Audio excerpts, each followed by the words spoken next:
Grâce à ces efforts, nous sommes parvenus à réduire la mortalité très élevée au début de l'épidémie de 11% à 2,4% actuellement, avec un nombre de plus en plus croissant de guéris. Davantage, nous notons une tendance à la baisse du nombre de nouveaux cas au cours de ce mois de juillet. Ce bilan nous place sur le plan africain à la 9e place en termes de nombre de cas et à la 12e place en termes de nombre de décès, déjouant ainsi toutes les prévisions catastrophiques qui ont été prédites pour notre pays au début de l'épidémie. Mes très chers compatriotes, cette nouvelle maladie qui a surpris toute l'humanité a causé des conséquences néfastes sur le plan sanitaire, économique et social. Aucun pays n'est épargné, même ceux qui disposent des meilleurs systèmes de santé et de protection sociale. Les mesures prises ont obligé nos enfants, nos parents, les agents publics et ceux du secteur privé à rester confinés chez eux. Elles ont impacté et continuent d'impacter sur le fonctionnement des institutions de la République, sur les entreprises publiques et privées, ainsi que sur les relations bi- et multilatérales. Les leçons et expériences de 4 mois de lutte nous ont appris que nous devons vivre avec peur ni stigmatisation. Nous devons ainsi adapter nos stratégies de lutte et de prévention contre ce fléau en tenant compte de cette évidence. Face à cette réalité, un consensus s'est dégagé entre le Parlement, le gouvernement et la société civile, ainsi que le secteur privé et les partenaires techniques de sortir de la lutte contre la Covid-19 à travers des mesures sanitaires, administratives et de police non dérogatoires aux libertés individuelles et collectives. Mes très chers compatriotes, aujourd'hui, 21 juillet 2020, à minuit, prend fin l'état d'urgence proclamé pour faire face à l'épidémie de Covid-19 en date du 24 mars 2020 et renouvelé à 6 reprises. Les mesures irrelatives cessent d'avoir effet. Cependant, il doit être clairement entendu que la fin de l'état d'urgence ne veut pas dire la fin de l'épidémie de Covid-19 dans notre pays. Par contre, c'est l'indication pour toute notre nation de revenir progressivement à une vie normale tout en respectant les gestes barrières et d'autres mesures irrelatives. Il est donc question de faire l'équilibre entre notre santé physique, celle de notre économie et la stabilité de notre société. La fin de l'état d'urgence implique le retour progressif à la vie normale en respectant un certain nombre de préalables par rapport aux mesures sanitaires qui seront de stricte observation et à la reprise des activités en fonction des secteurs concernés et suivant les dispositifs mis en place par les autorités compétentes.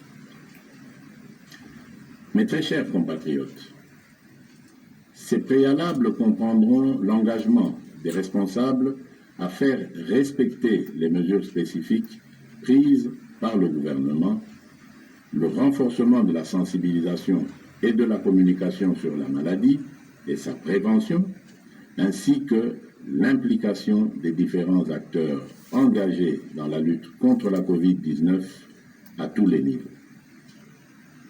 Quant aux mesures qui doivent accompagner le retour progressif à la vie normale, j'instruis ce qui suit. Premièrement, à partir de ce 22 juillet 2020, la reprise des activités commerciales, magasins, banques, restaurants, cafés, bars, entreprises, etc. La reprise des rassemblements, réunions et célébrations. La reprise des transports en commun.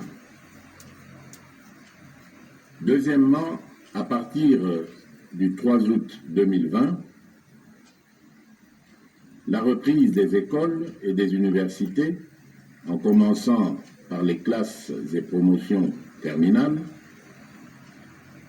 Troisièmement, à partir du 15 août 2020, la réouverture des églises et lieux de culte, la reprise des mouvements migratoires interprovinciaux, l'ouverture des ports, aéroports et frontières, la réouverture des discothèques, stades et salles de spectacle. Toutefois, pour les funérailles, les dispositifs actuels restent maintenus et doivent être de stricte application. Dans ce contexte, il sied de préciser que les modalités pratiques de reprise dans les différents secteurs seront déterminées par les autorités nationales, provinciales et locales compétentes. S'agissant des mesures sanitaires qui doivent impérativement accompagner la reprise, je rappelle la nécessité d'observer partout et en tout temps les mesures barrières ci-après.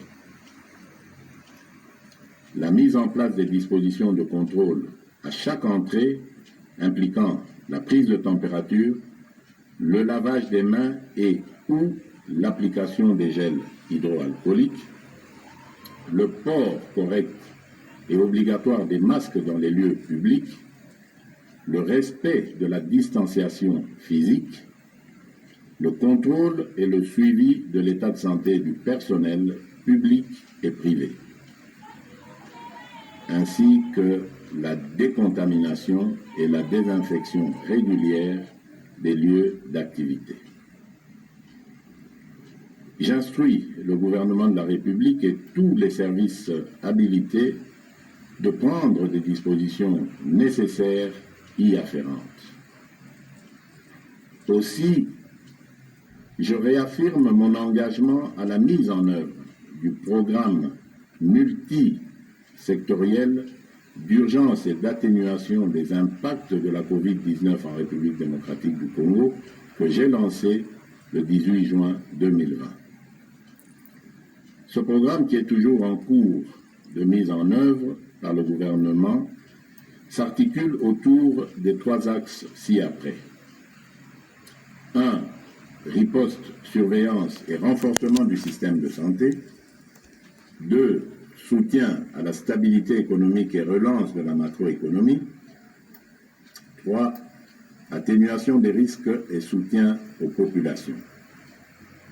À cet effet, j'ai instruit ma task force, le comité multisectoriel, le secrétariat technique, le ministre de la Santé et le ministre du Plan, ainsi que l'ensemble du gouvernement, de demeurer en alerte et de redoubler d'efforts dans la surveillance et la prise en charge de cette épidémie. Mes très chers compatriotes, je vous invite au respect strict des mesures barrières ci-dessus décrites et aux adaptations qui vous seront proposées par le gouvernement et les services compétents afin de prévenir toute nouvelle flambée des cas qui risquent de compromettre nos efforts collectifs de contrôle de cette épidémie. J'encourage aussi tous les chercheurs dans les différents domaines à poursuivre leurs efforts dans la recherche des solutions innovantes locales pour contribuer à endiguer cette crise. J'exprime toute ma reconnaissance et tous mes encouragements aux équipes de riposte contre la Covid-19 qui, dans des conditions difficiles, ont fait et continuent de faire preuve de bravoure et de patriotisme. Je remercie aussi tous les partenaires bi- et multilatéraux qui, nous assiste dans cette guerre contre la pandémie. Mes très chers compatriotes, au moment où nous amorçons une autre étape dans cette crise, je ne peux pas oublier toutes ces familles qui ont été directement victimes de ce fléau et pour lesquelles j'exprime toute ma compassion et celle de la nation tout entière. Mes pensées vont également et spécialement au personnel soignant qui, du reste, ont payé un lourd tribut en vies humaines dans l'exercice de leurs fonctions. Mes très chers compatriotes, notre devenir et notre avenir dépendront de notre conscience, de notre comportement, de notre discipline et de notre solidarité, sans oublier notre profonde confiance et notre foi en la grâce divine. Que Dieu bénisse la République démocratique du Congo. Je vous remercie.